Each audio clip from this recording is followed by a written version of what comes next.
यह है मिट्ठू। यह बहुत ही प्यारा और नटखट है। मिट्ठू को खेलना और नए दोस्त बनाना बहुत पसंद है।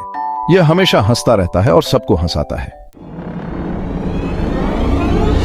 एक दिन मिट्ठू को एक जादुई लड्डू मिला। यह लड्डू किसी साधारण लड्डू जैसा नहीं था। यह चमक रहा था और उसमें से एक अद्भुत खुशबू आ रही थी। मिट्ठू ने सोचा कि यह लड्डू जरूर कुछ खास है। यह लड्डू जो भी मैं चाहता था बना देता था। मैंने सोचा कि क्यों ना इसे आजमाया जाए। मैंने लड्डू से कहा कि मुझे एक बड़ा सा चॉकलेट केक चाहिए और देखते ही देखते मेरे सामने एक शानदार चॉकलेट केक आ गया। मैं बहुत हैरान और खुश था। मिट्ठू बहुत खुश हुआ और उसने बहुत सारे लड्डू मंगवा लिए। उसने सोचा कि अब तो उसकी सारी इच्छाएं पूरी हो सकती हैं। उसने लड्डू से तरह तरह की मिठाइयां मंगवाई, गुलाब जामुन, रसगुल्ले, बर्फी और भी बहुत कुछ। मिट्ठू ने खूब मजे किए और मिठाइयां खाईं। लेकिन फिर मुझे लगा कि असली मजा तो अपने दोस्तों और परिवार के साथ आता है। मैंने सोचा कि क्यों न इस जादुई लड्डू का आनंद अपने दोस्तों और परिवार के साथ बांटा जाए। मैंने अपने सभी दोस्तों और परिवार को बुलाया और उन्हें इस जादुई लड्डू के बारे में बताया। हम सबने मिलकर खूब मजे किए। हमने लड्डू से तरह तरह की चीजें मंगवाईं और सबने मिलकर उनका आनंद लिया। हमने गाने गाए, नाचे और खूब हंसी मजाक किया। उस दिन मिट्ठू ने सीखा कि खुशियां बांटने से ही बढ़ती हैं। जादुई लड्डू ने मिट्ठू को यह सिखाया कि असली खुशी दोस्तों और परिवार के साथ होती है। मिट्ठू ने अपने दोस्तों और परिवार के साथ मिलकर जादुई लड्डू का पूरा आनंद लिया। सबने मिलकर खूब मजे किए और मिठाइयां खाईं।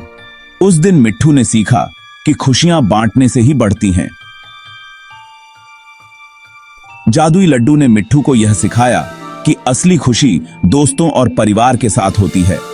अंत में मिट्ठू ने जादुई लड्डू को धन्यवाद कहा और उसे एक सुरक्षित जगह पर रख दिया। अब मिट्ठू जानता था कि जब भी उसे जरूरत होगी वह जादुई लड्डू उसकी मदद करेगा। लेकिन सबसे महत्वपूर्ण बात यह थी कि उसने सीखा कि असली खुशी दोस्तों और परिवार के साथ होती है। एक बार मिट्ठू जंगल में खेल रहा था। वह बहुत खुश था और चारों ओर उड़ते हुए पेड़ों और फूलों का आनंद ले रहा था। जंगल में हर तरफ हरियाली थी और मिट्ठू के पंखों की चमक उसमें और भी निखर रही थी। वह कभी एक पेड़ से दूसरे पेड़ पर जाता तो कभी फूलों के बीच मंडराता। उसकी चहचहाहट से पूरा जंगल गूंज रहा था। तभी मुझे एक छोटा सा हाथी मिला। वह बहुत प्यारा था और उसकी आंखों में उदासी थी। मैंने सोचा कि उसे क्या हुआ होगा। मैंने धीरे धीरे उसके पास जाकर पूछा, तुम्हारा नाम क्या है और तुम यहाँ अकेले क्यों हो? उसने मुझे बताया कि वह अपनी माँ से बिछड़ गया है और उसे ढूंढ नहीं पा रहा है। हाथी का बच्चा बहुत उदास था क्योंकि वह अपनी माँ से बिछड़ गया था। उसकी आंखों में आंसू थे और वह बहुत डरा हुआ था। जंगल में इतने सारे जानवर थे लेकिन उसे कोई भी अपनी माँ जैसा नहीं लग रहा था। वह बार बार अपनी माँ को पुकार रहा था लेकिन कोई जवाब नहीं मिल रहा था। उसकी हालत देखकर मिट्ठू का दिल पिघल गया। मैंने उसकी मदद की और उसे उसकी माँ से मिला दिया। मैंने उसे कहा, डरो मत, मैं तुम्हारी मदद करूंगा। हम दोनों ने मिलकर उसकी माँ को ढूंढने की कोशिश की। हम जंगल के हर कोने में गए, हर पेड़ के पीछे देखा और हर झाड़ी के पास गए। आखिरकार हमें उसकी माँ मिल गई। वह भी अपने बच्चे को ढूंढते हुए बहुत परेशान थी। जब उन्होंने एक दूसरे को देखा तो उनकी खुशी का ठिकाना नहीं रहा। वे दोनों एक दूसरे के गले लग गए और उनकी आंखों में खुशी के आंसू थे। मिट्ठू को एक नया दोस्त मिल गया। अब वह और हाथी का बच्चा अच्छे दोस्त बन गए थे। वे दोनों साथ में खेलते, जंगल में घूमते और एक दूसरे की मदद करते। मिट्ठू ने सीखा कि सच्ची दोस्ती का मतलब होता है एक दूसरे की मदद करना और मुश्किल समय में साथ देना। इस तरह मिट्ठू और हाथी का बच्चा हमेशा के लिए दोस्त बन गए और उनकी दोस्ती की कहानी जंगल में सबको प्रेरित करती रही। मिट्ठू हमेशा सबकी मदद करता है। एक दिन मैंने देखा कि एक दादी अम्मा फल की भारी टोकरी लेकर जा रही हैं। मिट्ठू ने दौड़कर उनकी मदद की और टोकरी उनके घर पहुंचा दी। दादी अम्मा ने मुझे आशीर्वाद दिया और मैं बहुत खुश हुआ।